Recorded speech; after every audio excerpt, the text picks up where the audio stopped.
In the 41st millennium, there is only war.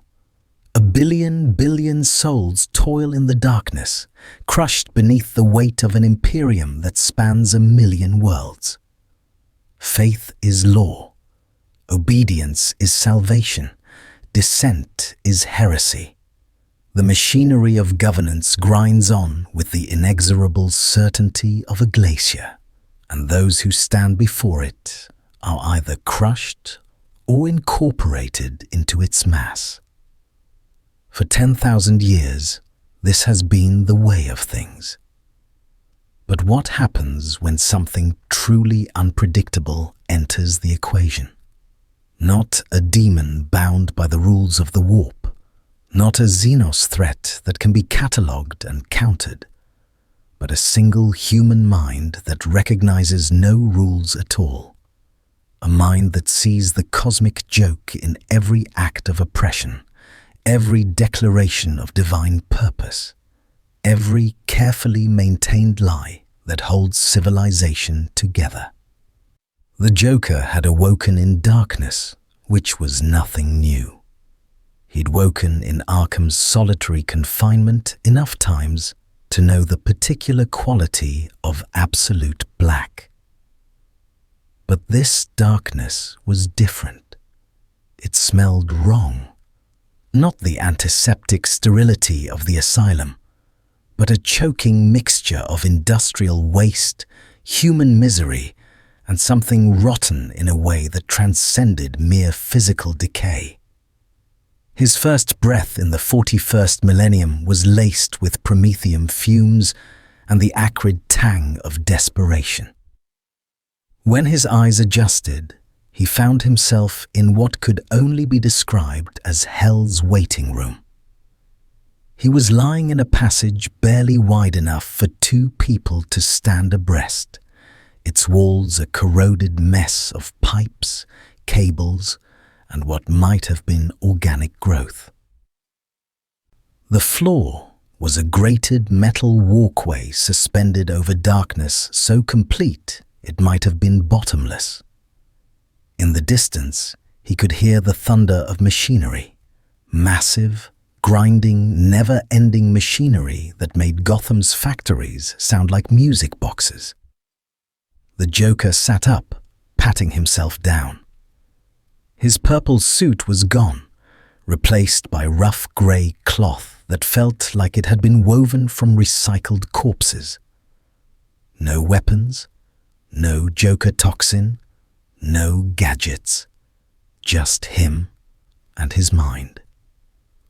"Well," he said to the darkness, his voice echoing strangely, "I don't think we're in Kansas anymore."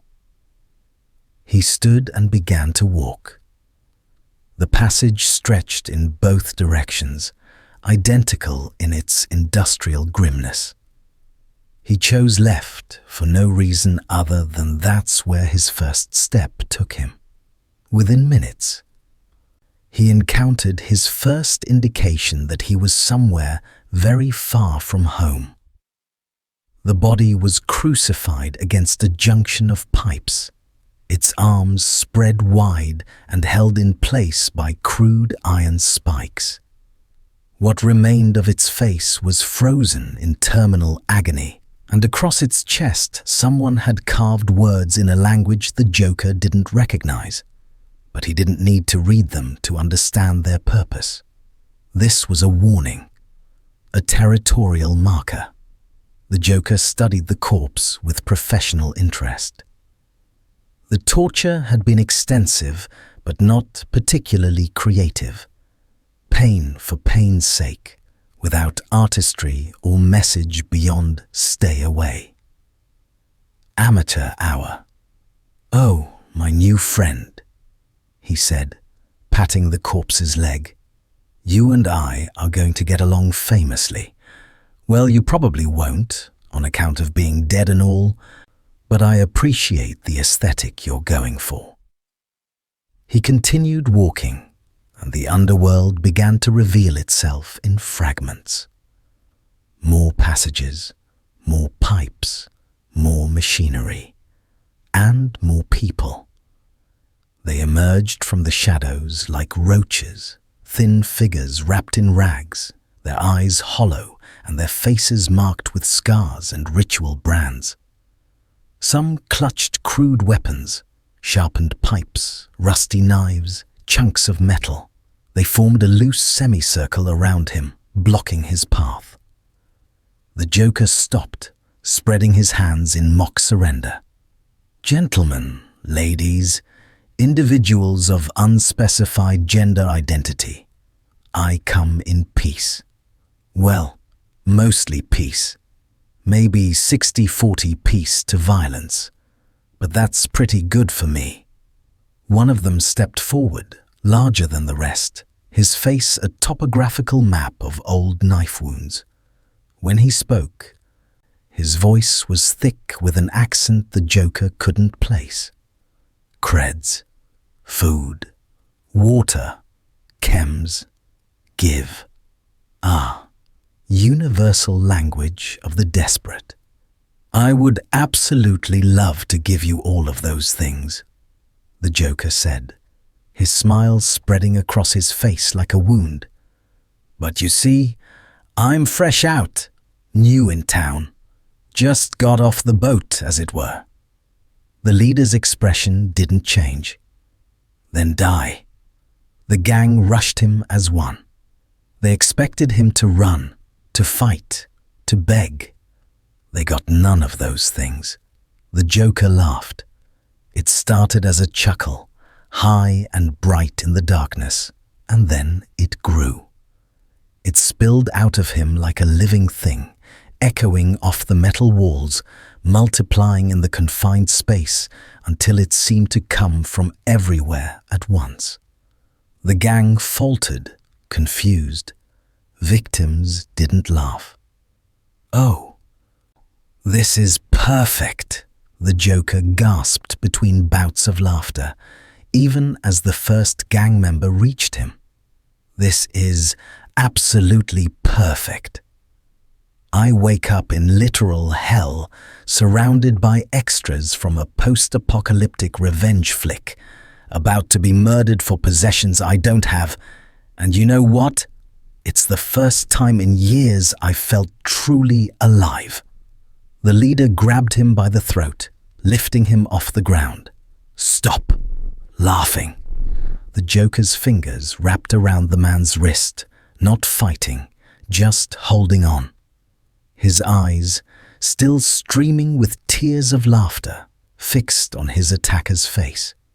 And in that moment, the gang leader saw something that made him hesitate. Not fear in the Joker's eyes, but recognition.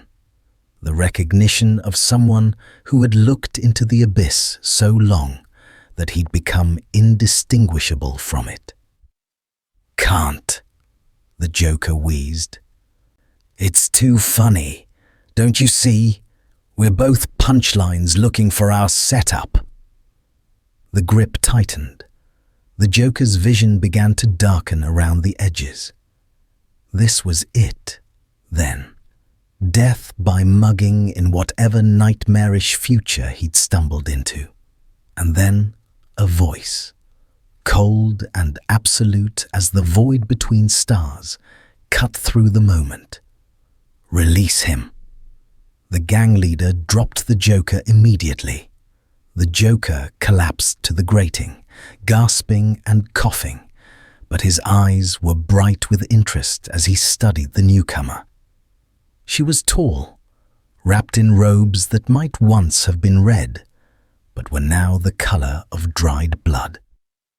Her face was hidden behind a mask of tarnished bronze, and in her hand, she carried a weapon that looked like someone had crossed a gun with a religious icon. "This one is marked," she said, and though her voice was steady, there was something in it that suggested this statement was not up for debate.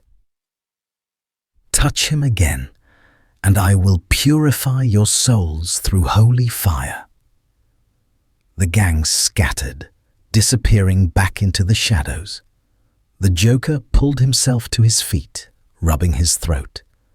My hero. Though I have to say, your timing could use some work. The masked woman turned her full attention to him. You bear the mark of the Changer. Tzeentch has touched you, whether you know it or not. That makes you valuable. That also makes you dangerous. Tzeentch, the Joker repeated, tasting the unfamiliar word. Is that a local street gang? Silence. The word cracked like a whip. You will come with us. The prophetess will determine your fate. Resist, and I will kill you where you stand. The Joker's smile widened. A cult. He'd stumbled into a cult within hours of arriving. This was almost too good to be true. Lead on, my mysterious masked friend, he said, gesturing grandly. I've always wanted to meet a prophetess. As they walked deeper into the underhive of Terra, holy Terra, throne world of the Imperium and seat of the High Lords who ruled over 1,000,000 worlds, the Joker began to laugh again. Softly this time. Privately. He didn't know where he was. He didn't know how he'd gotten here. But he knew one thing with absolute certainty. Wherever this was, it had rules. And rules were made to be broken. If you crave stories of cosmic collisions where madness meets the machinery of oppression, where one man's chaos challenges an empire's order, smash that subscribe button. The Emperor protects those who bear witness to the Dark Millennium's strangest visitor. The cult's sanctuary was a cathedral of rust and desperation. The Joker followed his masked escorts through a labyrinth of passages that descended ever deeper into Terra's underhive, each level more decrepit than the last.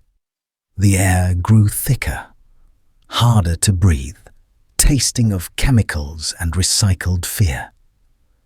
This was a place the sun had never touched, a place where humanity had been pressed down and compressed until it became something else entirely.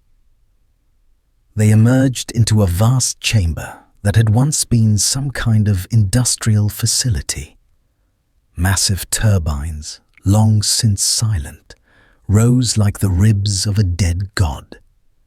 Makeshift dwellings clung to every surface, a vertical slum that defied geometry and basic safety.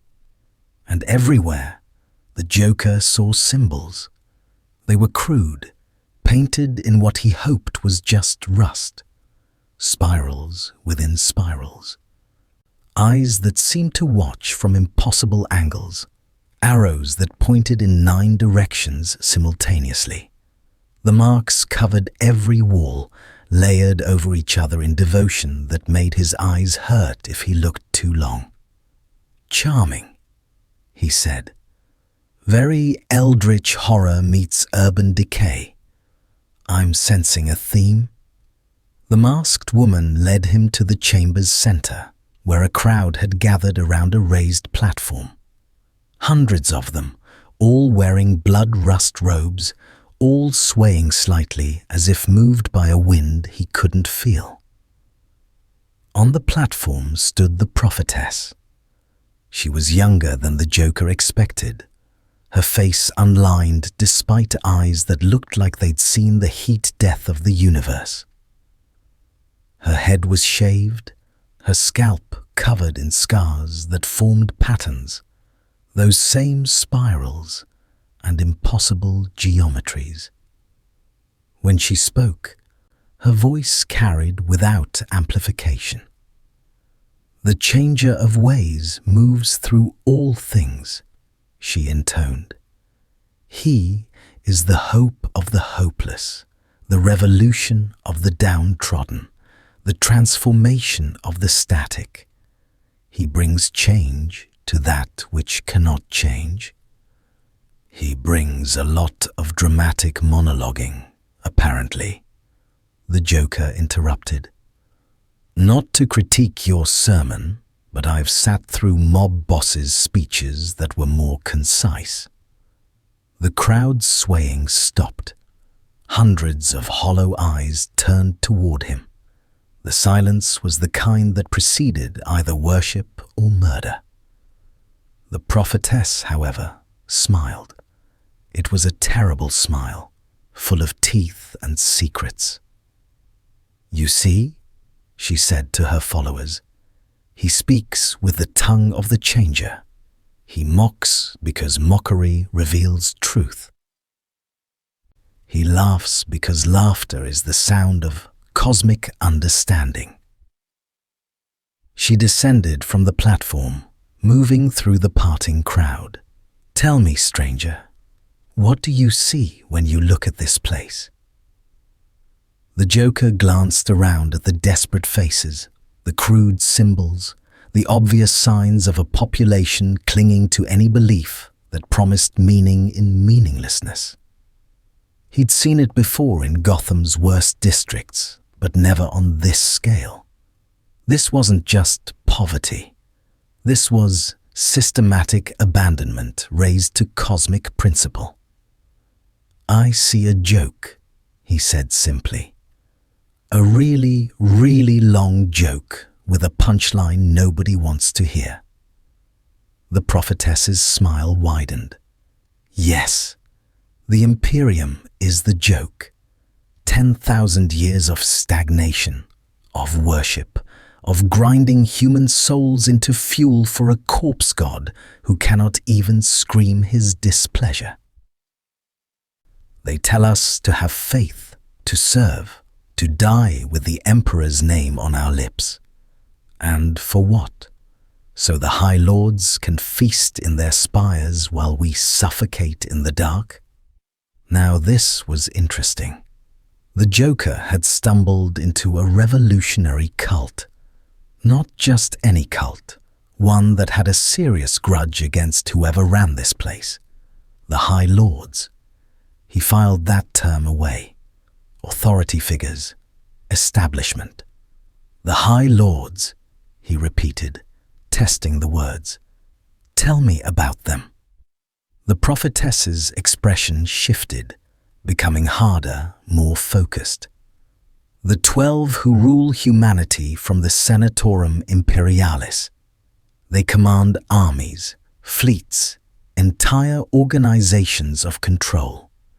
They speak in the name of the God Emperor, but they serve only their own power. They are the ultimate expression of hypocrisy, demanding sacrifice from billions while they themselves sacrifice nothing. Hypocrites in power," the Joker mused, "target rich environment. Though I have to ask, if you hate them so much, why are you still down here preaching? Why not take your message upstairs?" "Because we are trapped," Bronzeface interjected, her voice tight with suppressed rage. "The underhive is sealed. The Arbites patrol every access point. Any who try to rise are shot on sight or dragged away for interrogation. We can rage against the darkness, but we cannot escape it." The Joker began to laugh, that high, distinctive sound that had made Gotham's criminals question their life choices. "Oh, this is perfect. You want change, but you're too scared to actually do anything. You worship this changer god, but you're static as statues. Don't you see the joke? You're exactly what you claim to hate." The crowd surged forward, angry now, but the prophetess raised a hand and they froze. "You think we haven't tried? We've lost hundreds to the Arbites, thousands to gang wars and toxic spills and simple starvation. What would you have us do, stranger? Storm the spires with our bare hands?" "Yes," the Joker said simply. "Well, not bare hands. That would be boring. But you need to understand something about authority, about order, about systems of control. They're only as strong as people's belief in them. You think those High Lords have real power? They have the power you give them by staying down here, by accepting your place, by believing the system is immutable. Pretty words, the prophetess said. But words don't breach barriers. Words don't kill our bites. The Joker's eyes glittered. Oh, but they do. See, I've made a career out of proving that chaos is more powerful than order. Not because chaos is stronger, but because order is fragile. It requires constant maintenance, constant enforcement, constant belief. Chaos just requires one good push. He turned to the prophetess. You want to reach the High Lords? You need to become a symbol, not just another angry mob that gets crushed and forgotten. You need to become a joke so good, so perfectly crafted that they can't ignore it. The prophetess studied him. You speak as one who has done this before. Once or twice, the Joker admitted. Back home, there was this city, Gotham. It thought it was civilized, orderly, had everything under control. And then I showed them the punchline. Bronzeface stepped forward, removing her mask to reveal a face ruined by chemical burns. If you can truly help us strike at the High Lords, if you can bring change to the unchangeable, then we will follow you. The Joker looked at their faces and felt something unfamiliar, almost like purpose. Then he smiled, pushing the feeling away. Purpose was just another chain. All right, he said, let's make the High Lords laugh. The laboratorium that Kem led him to was a testament to desperation and ingenuity. Tucked into a forgotten maintenance shaft 3 levels below the cult's sanctuary, it was barely 10 feet across. Its walls lined with salvaged equipment, ranging from sophisticated Imperial chemical analysis devices to repurposed cooking pots. Before my exile, I worked in a spire manufactory, Kem explained, her burned face illuminated by phosphorescent fungi. I synthesized performance enhancers for the Senatorum, cognitive boosters for adepts, combat stims for enforcers. When I asked why the compounds were being diverted to the High Lord's personal reserves, I was branded a heretic and cast down. The Joker ran his fingers along the equipment with the reverence of an artist finding the perfect brush. Let me guess. The people in charge were getting high on their own supply while preaching abstinence to the masses. Classic. The hypocrisy was educational, Kem said. It taught me that the system doesn't operate on the principles it claims. Faith, duty, sacrifice, these are tools to control the masses while the elite indulge in every excess they forbid. Now you're getting it. The Joker clapped his hands. So, what do we have to work with? Over the next hour, Kem catalogued her inventory. Industrial solvents stolen from refinery shipments, medical compounds pilfered from Medici transports, neural agents scraped from battlefield injectors, and dozens of substances unique to this nightmare future. This is Promethazine 7, Kem said, holding up a vial of amber liquid. A combat stimulant that enhances aggression and pain tolerance. This is Serenity Dust, used by hive nobles to chemically enforce calm during negotiations. And this is gene mod substrate, usually for producing servitors. The Joker's eyes gleamed. And if we combined them, modified the molecular structure, introduced a cascading neural trigger, the result would be unpredictable, Kem admitted. Many Imperial compounds are toxic to baseline humans, requiring specific genetic markers to be viable. And the gene mod substrate is actively dangerous. It rewrites cellular structure without proper containment protocols. Unpredictable, the Joker repeated, his smile widening. My favorite word.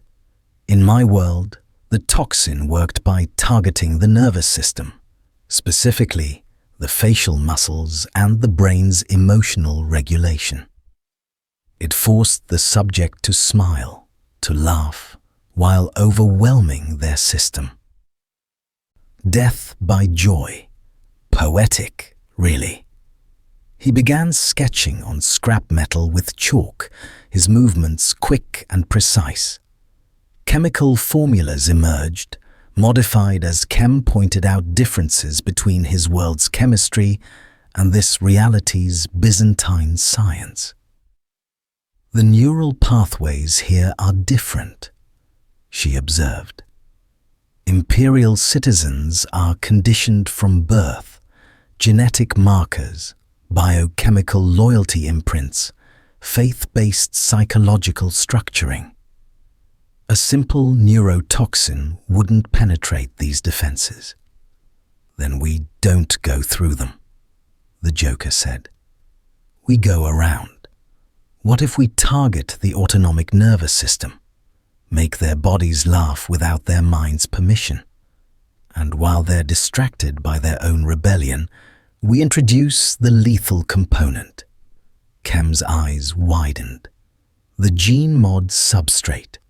If we weaponized it, keyed it to respond to stress hormones, the body's panic response would trigger its own transformation. They'd literally laugh themselves to death as their cells restructured. Now you're thinking with chaos, the Joker said approvingly. How long to synthesize a working batch? Days? Maybe weeks. The compounds need careful balancing, testing on. She paused, uncomfortable. Test subjects, the Joker finished. I'm aware of the ethical implications. Then again, ethics are what people with power use to control people without power. So let's skip the hand-wringing. I assume your cult has enemies down here? Kem's expression hardened. The Scourge Lords control 3 sectors adjacent to ours. They're slavers, flesh merchants. They've killed dozens of our people. Perfect. We'll need volunteers to raid the Scourge Lords and bring back test subjects. You wanted revolution. Revolution requires sacrifice, and better they're monsters than you're faithful. The prophetess, observing from the laboratorium's entrance, stepped forward. I will send our most devoted. But this toxin, how does it serve our purpose? Killing slavers is justice, but it doesn't reach the High Lords. The Joker turned to face her, suddenly serious, almost professorial. This is Act 1, the setup. We don't target the High Lords directly. That would be suicide. We target the system around them. We create a weapon so distinctive, so theatrical, that it becomes a signature. And then we use it to send a message. What kind of message? The kind written in corpses with smiles on their faces, the Joker said. Powerful people are insulated. They have guards, systems, protocols. But they also have egos. They think they're untouchable. So we touch the things they care about. their supplies, their servants, their sense of control. We make them see that something new has entered their perfect, ordered world.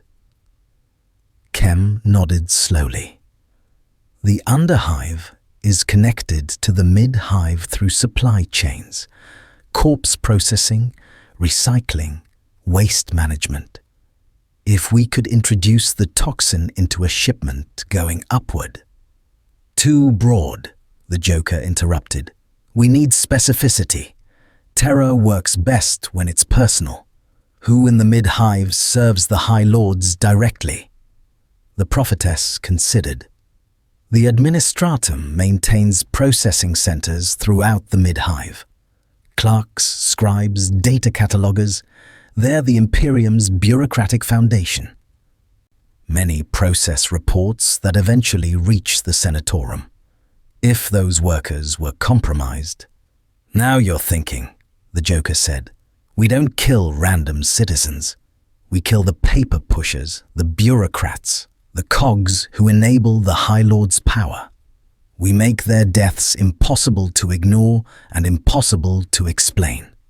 Bodies found with smiles, dead from laughter, their reports covered in blood. The High Lords would have to acknowledge something is wrong. The Arbites would lock down entire sectors, Kem warned. They'd purge anyone connected. Thousands would die. Thousands already die, the Joker countered. They die quietly, forgotten. What I'm proposing is death with meaning. Death that makes the people upstairs uncomfortable. Over the following weeks, the laboratorium became his world. Kem proved brilliant. Her skills honed by years of working within imperial regulations. Together, they synthesized compound after compound, each iteration bringing them closer. The test subjects provided valuable data. The Joker watched with clinical detachment as each variant was tested, noting effects, timing, physical responses. By the end of the third week, they had it. Batch 27 was stable, weaponizable, and produced predictably unpredictable results. The subject would begin laughing within 30 seconds. Within 2 minutes, the laughter would become uncontrollable. By 5 minutes, the gene mod cascade would begin. Death followed anywhere from 8 to 12 minutes after exposure. It's perfect, the Joker breathed, holding up a vial of purple-green compound. Now we need to introduce it to the world. The first body was discovered in Administratum Processing Center, 7-4 Delta, 3 levels above the underhive ceiling. A senior clerk named Valorian Prex, 43 years of service, found dead at his station with his face locked in a grin so wide it had torn the corners of his mouth. His hands still clutched his data slate, frozen on a report detailing underhive resource allocation.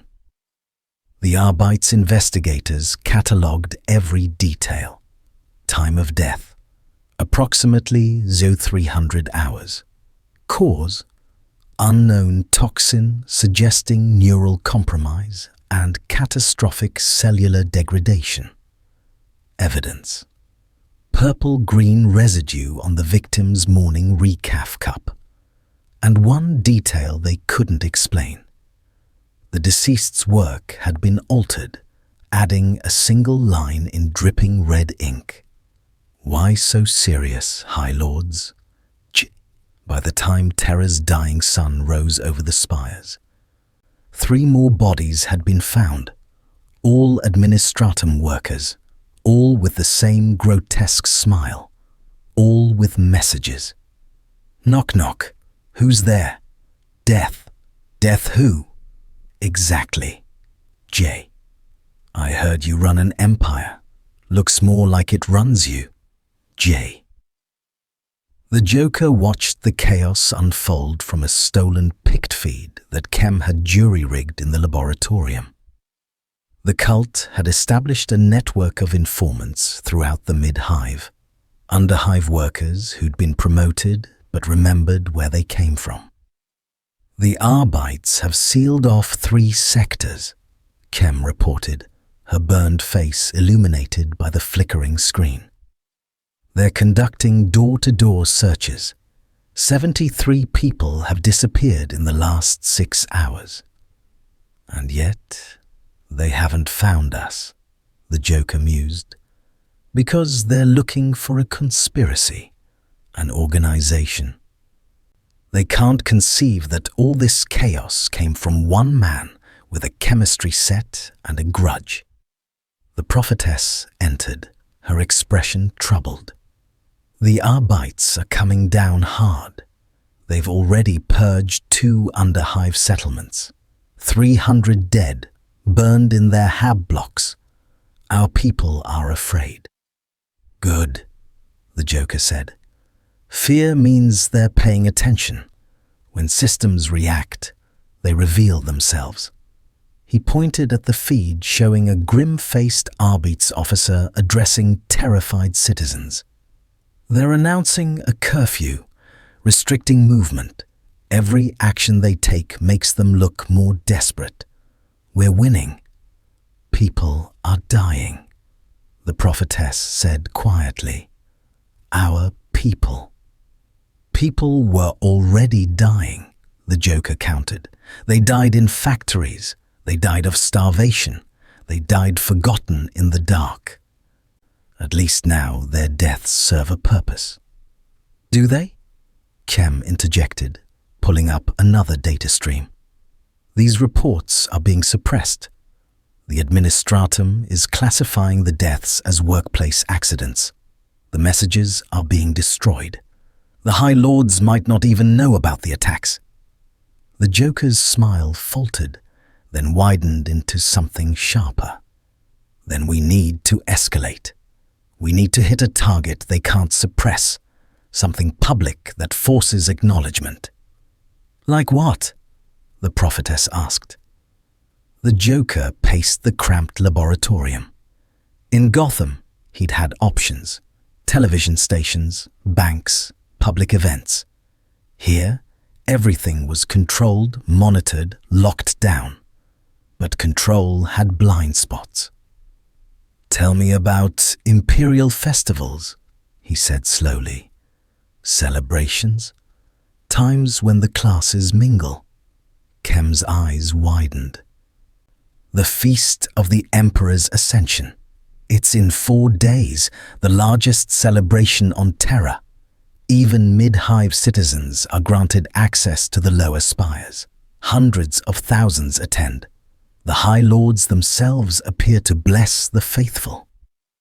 The High Lords appear, the Joker repeated, his voice barely a whisper. Physically, in person. You can't be thinking, the prophetess began. I'm not thinking of killing them, the Joker interrupted. That would end the joke too quickly. I'm thinking of humiliation, making them stand before their faithful while chaos unfolds around them, proving their control is an illusion. He turned to Chem. How much Smilex can we produce in 4 days? If we work constantly, maybe 20 doses, 30 if we cut corners. Make 50, the Joker said, and diversify the delivery mechanisms. Aerosol, liquid, contact agent. I want options. Over the next 4 days, the laboratorium became a factory of chaos. Cult members worked in shifts, synthesizing compounds, preparing delivery devices. The Joker barely slept, his mind constantly spinning through scenarios, contingencies, theatrical flourishes. He also began training a select group, his Jokers Wild. These were the ones who'd deliver the toxin during the feast. They needed to blend in, to move through crowds, to plant their gifts without suspicion. "Remember," he told them during training, "you're not soldiers, you're artists. Each dose of Smilex is a brushstroke in a larger painting.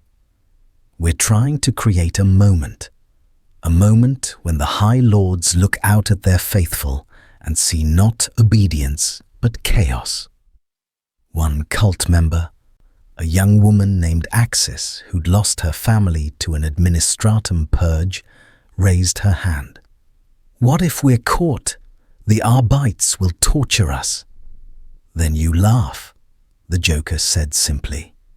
"You laugh until they don't know if you're insane or enlightened. Ambiguity is a weapon, Axis. Use it."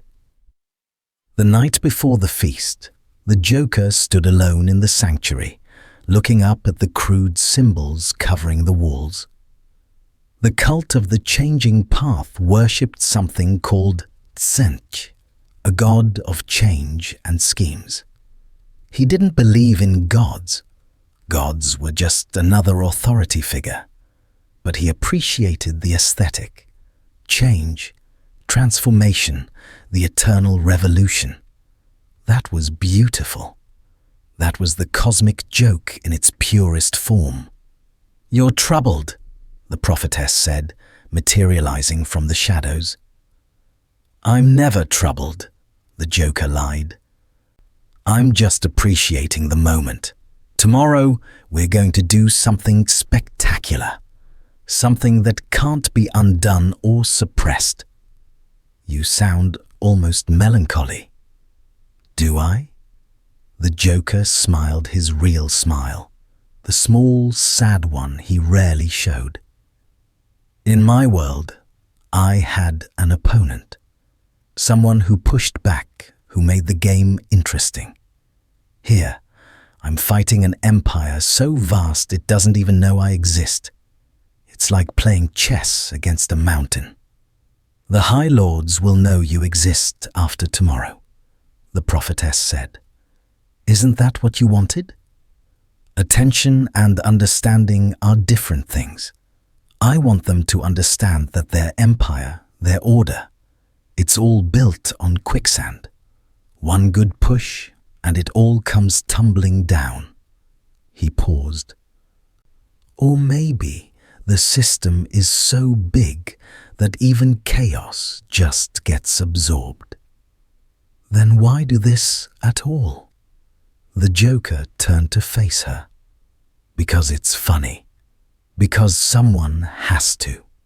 Because I woke up in literal hell and decided that if I'm trapped in a dystopian nightmare, I might as well redecorate." Dawn came, or what passed for dawn in Terra's polluted skies. The feast began with bells so large their sound waves could be felt kilometers away. The Joker's wild moved through crowds like ghosts, introducing Smilex at water stations, food dispensaries, voxcasters, incense burners. The Joker himself, disguised in stolen robes with his features hidden behind a crude mask, moved toward the observation platform where the High Lords would appear. He carried a single vial of Smilex, the most concentrated dose Chem had synthesized, and a plan so audacious it bordered on suicidal. He wasn't trying to kill the High Lords, not today. Today, he just wanted them to see him, to know he existed, to understand that something new had entered their carefully ordered world, something that smiled in the dark and laughed at their authority. The bells rang louder, the crowds chanted prayers, and in the distance, the first screams began as Smilex found its victims. The punchline was about to be delivered. The observation platform hung from the spire's lower level like a throne suspended over the masses, a deliberate architectural choice reminding the faithful of their cosmic place. The High Lords would stand there, distant enough to seem divine, close enough to be seen.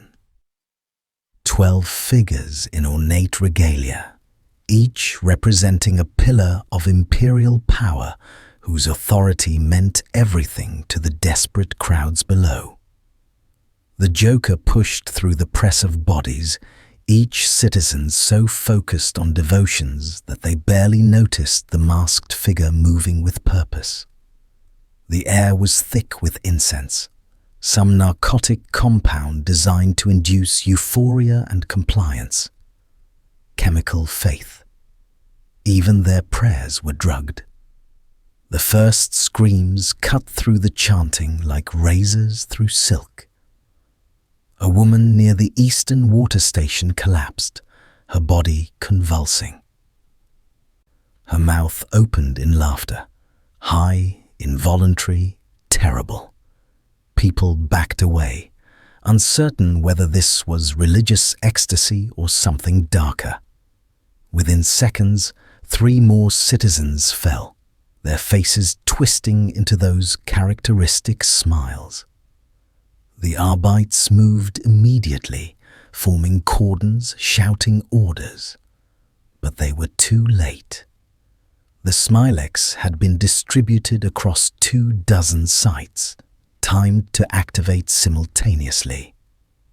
The feast of the Emperor's ascension was becoming a feast of chaos. The Joker reached his position 30 meters from the platform and removed his mask, letting his pale face show. In this crowd of malnourished citizens, his appearance barely registered as unusual. The great bells tolled their final sequence. The crowd's chanting reached a crescendo. The High Lords appeared. They were less impressive than the Joker had hoped. Their regalia was suitably ornate. Golden aquilars, purity seals, enough religious iconography to stock a cathedral. But beneath the costumes, they were just old men and women, marked by the comfortable cruelty of those who'd never questioned their right to rule. The Grand Master of the Administratum, a skeletal figure whose augmetic eye whirred as it scanned the crowd, stepped forward to address the faithful. His amplified voice boomed across the celebration zone. Children of the Emperor gathered in his eternal light. Onsbar. That's when the bodies started piling up. Across the zone, citizens were falling like dominoes. The laughter spread, becoming a wave of sound competing with prayers. The Arbites were firing now, killing infected citizens before transformation could complete. But it was chaos management, not control. For every person they shot, 2 more began laughing. The High Lords faltered. The Grand Master stopped mid-benediction, his augmetic eye focusing on the carnage.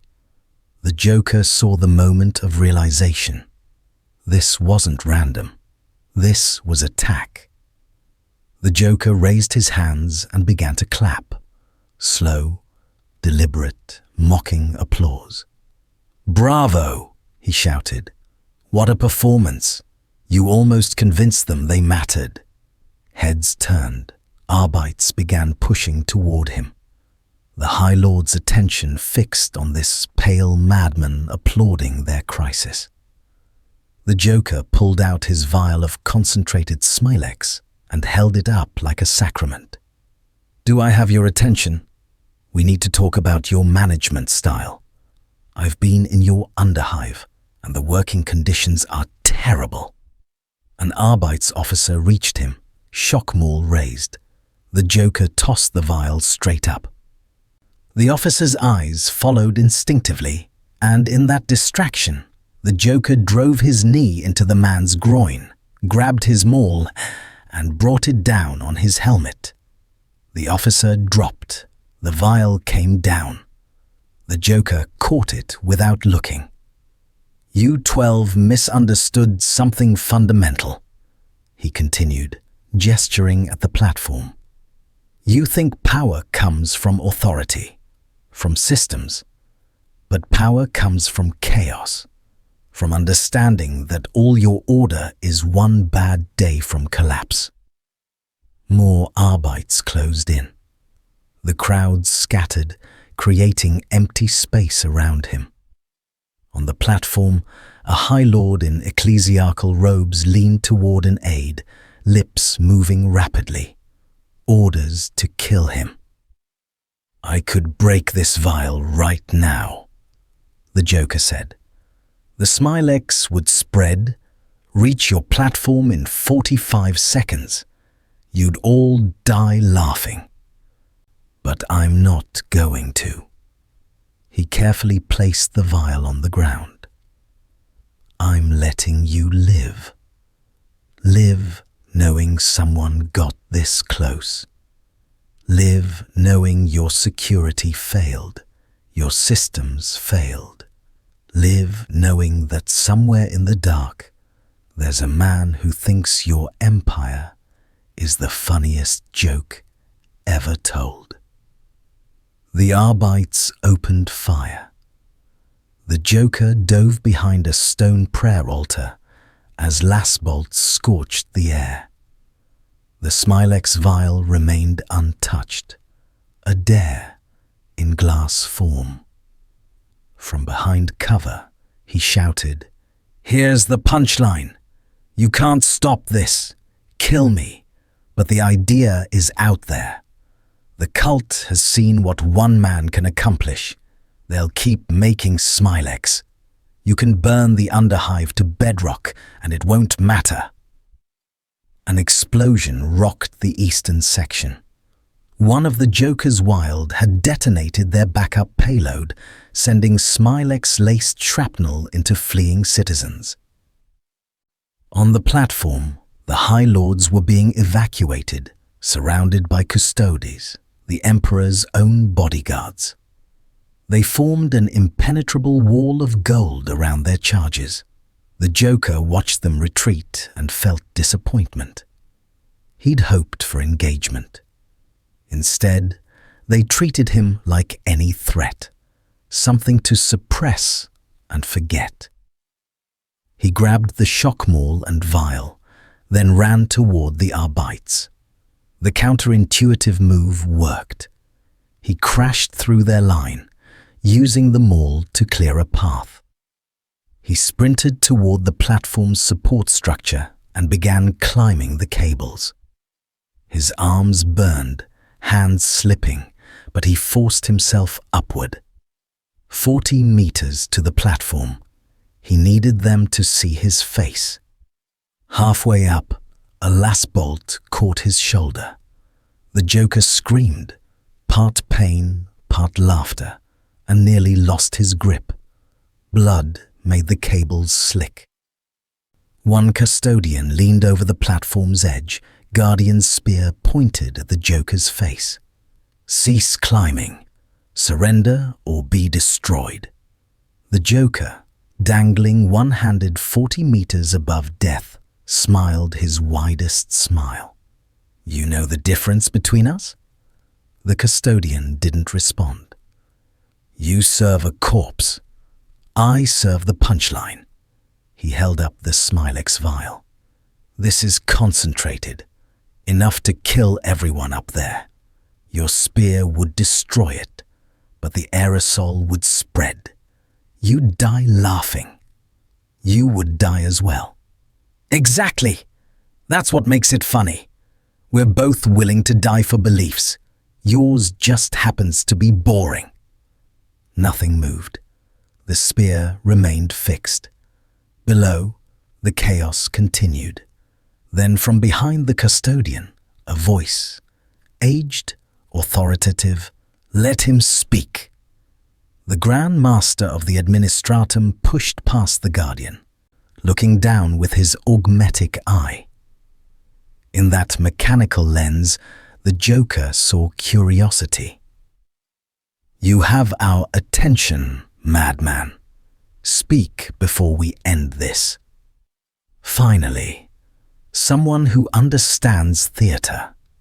Your empire is a joke that stopped being funny millennia ago. You grind up billions to fuel a machine that serves only itself. You demand faith in a corpse. You punish anyone who asks why. And you offer what? Chaos? Destruction? I offer honesty. Your order is arbitrary.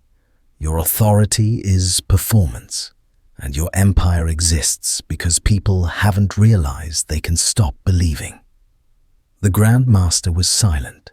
Then, "You are the most dangerous thing I've encountered in 3 centuries.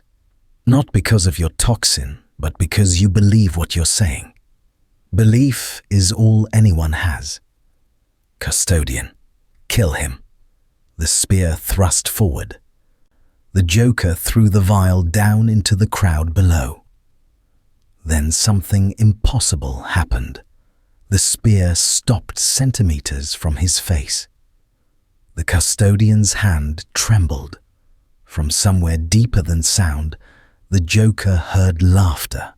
Vast, terrible, utterly mad. The custodian collapsed. The Grand Master staggered, and the Joker realized something horrifying. He wasn't the chaos he thought he was introducing. He was the opening act. Something else had noticed. Something that fed on change and schemes. Something waiting for this entertainment. The warp had taken notice of Terra's newest comedian, and it was laughing along. The Joker fell. Not because the cable gave way, but because his own hands released their grip. As the presence in the warp laughed, a sound that existed in colors and angles reality rejected, he understood with sudden clarity what he'd actually done. He hadn't brought chaos to the Imperium. He'd invited something far worse to the party. The fall should have killed him. 40 meters onto stone should have shattered every bone. Instead, he hit an awning that tore, crashed through wooden prayer benches, and landed in a pile of corpses, Smilex victims whose bodies cushioned his impact. He lay there, staring at the polluted sky, listening to the celebration zone tearing itself apart. The Arbites were shooting anything that moved. The crowd stampeded. Somewhere, a building burned. And above it all, that presence in the warp continued its cosmic amusement. "No," the Joker whispered. "This wasn't the plan. This wasn't the joke." But it was. He'd introduced chaos to a system, and chaos had consequences. He'd assumed he could control it, direct it, make it dance to his tune. But chaos didn't work that way. Chaos burned whatever fed it, including the arsonist. Hands grabbed him, rough, desperate. Cult members dragged him away from the carnage through maintenance tunnels, down forgotten passages, back toward the underhive, back toward the dark where things like him belonged. The cult's sanctuary had been transformed. The crude symbols on the walls were glowing now, pulsing with light that hurt to look at directly. The cultists chanted in a language that predated humanity, their voices harmonizing with that terrible laughter from beyond. The prophetess stood at the center, her scarred head tilted back, her eyes reflecting something that wasn't light. When she spoke, her voice was layered, her own voice underneath, but something else speaking through her. "The architect of fate is pleased," she said. "The changer of ways has seen your work, Joker, and finds it amusing." "I don't want its amusement," the Joker said, his voice cracking. "I was just trying to make a point." "And you did," the prophetess said, moving toward him with movements that were wrong, too fluid. You showed them that their order is fragile. You showed them that change is inevitable. The architect is grateful. He offers you a gift. I don't want it, the Joker repeated, backing away. I've seen what gifts from things like that cost. This is no deal, the prophetess said, and now her voice was entirely the other thing. This is acknowledgement. You are marked, Joker. You were marked the moment you chose chaos over order. The mark cannot be removed. It can only be embraced. The air around the prophetess began to shimmer. Her form started to change, reality bending like wax near flame. The other cultists were changing too, their bodies twisting into new configurations. The Joker ran. He crashed through the sanctuary's entrance, sprinting down passages he barely remembered, his wounded shoulder screaming. Behind him, the sounds of transformation, wet, organic, impossible, echoed through the underhive. The cult he'd thought he was using had been using him all along. They hadn't wanted revolution, they'd wanted a catalyst, and he'd given it to them. He ran until his legs gave out, collapsing in a passage so far down that even the machine sounds were distant. His blood painted a trail behind him. The Arbites would find him eventually, or the cult would, or something worse. He laughed, because what else could he do? The sound echoed in the darkness, small and human and utterly insignificant. I'm sorry, he said to no one. You were right, Batman.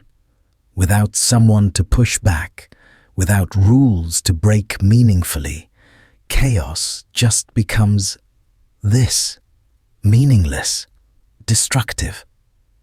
Footsteps approached. The Joker looked up, expecting golden custodes or transformed cultists or death in whatever form it chose. Instead, he saw Kem. Her burned face was haggard, exhausted, but her eyes were clear. She carried a med kit and wore the same practical focus she'd shown in the laboratorium. You're an idiot, she said, kneeling beside him. I know. You've doomed us all.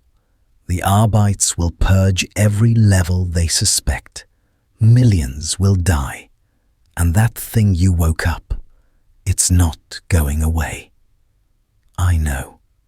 Kem began treating his wound with efficient brutality. The prophetess is gone, transformed into something else. Most of the inner circle went with her. They're spreading through the underhive now. Your joke has become their apocalypse.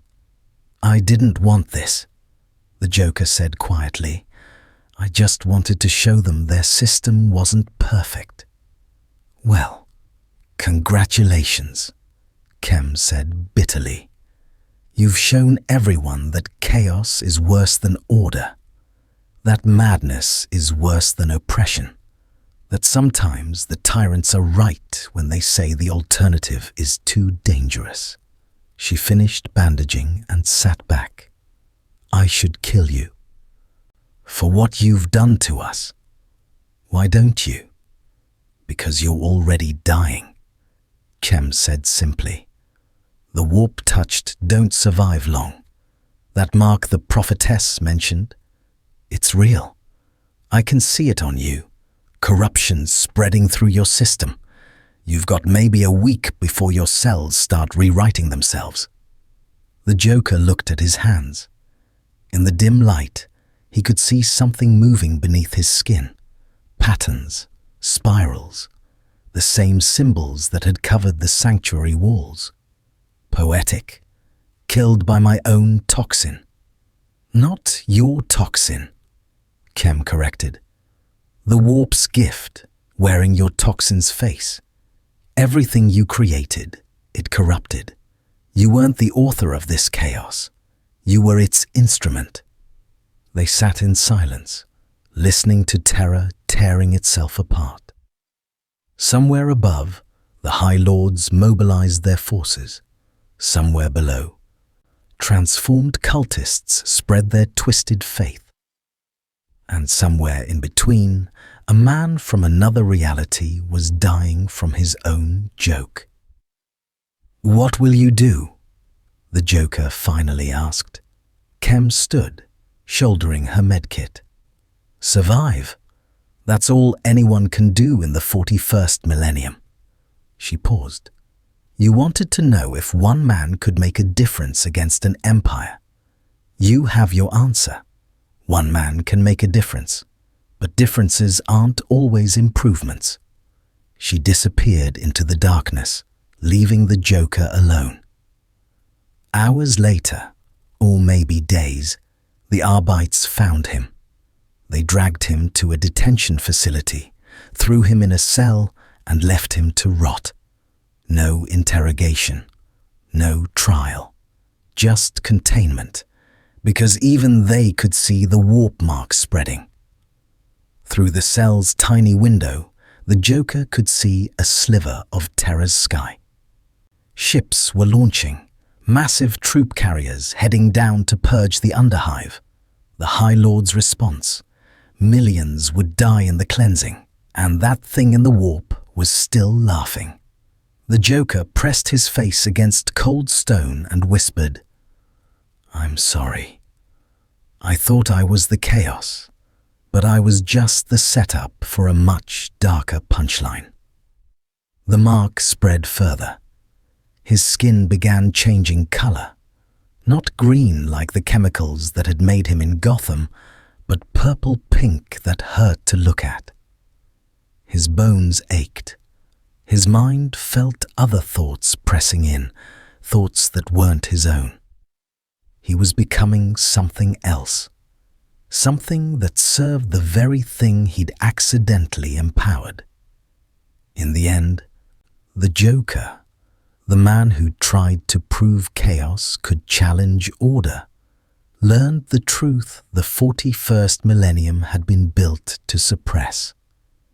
Some doors should never be opened, some jokes should never be told, and some realities are exactly as grim as they appear, because the alternative is infinitely worse. 3 months after the feast of the Emperor's ascension, the High Lords convened in emergency session. The Purgers had claimed 4 million lives across 17 underhive sectors. The cult of the changing path had been exterminated, its symbols burned from every surface, its followers executed or mind-wiped. The detention facilities had been sterilized with holy promethium.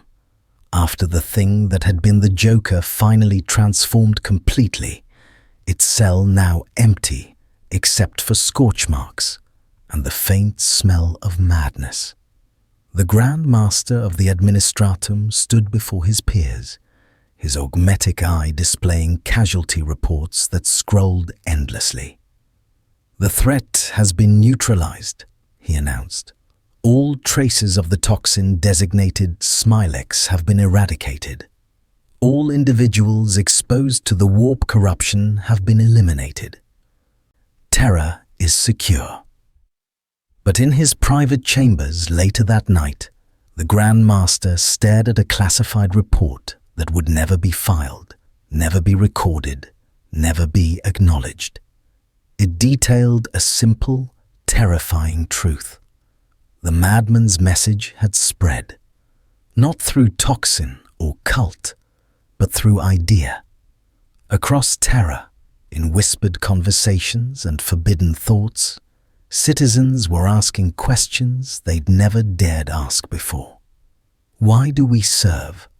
What if the order is the prison? What if the joke is on us? The Imperium would survive, of course. It had survived 10,000 years of horrors far worse than one madman from another reality. It would crush these questions with the same brutal efficiency it crushed all dissent. The machinery of faith and violence would grind on. But something had changed. Something small, almost imperceptible, but real. The High Lords had looked into the face of true chaos and seen not a demon or a Xenos threat, but a mirror, a reflection of what their empire created in its forgotten places. Desperation so complete, it welcomed madness as liberation. The joke had been told, and in the grim darkness of the 41st millennium, where there is only war and faith and suffering, the cruelest truth of all had been revealed. Sometimes the punchline isn't the chaos you introduce. It's the realization that the chaos was always there, waiting. You just gave it permission to laugh. The Emperor protects. More stories await.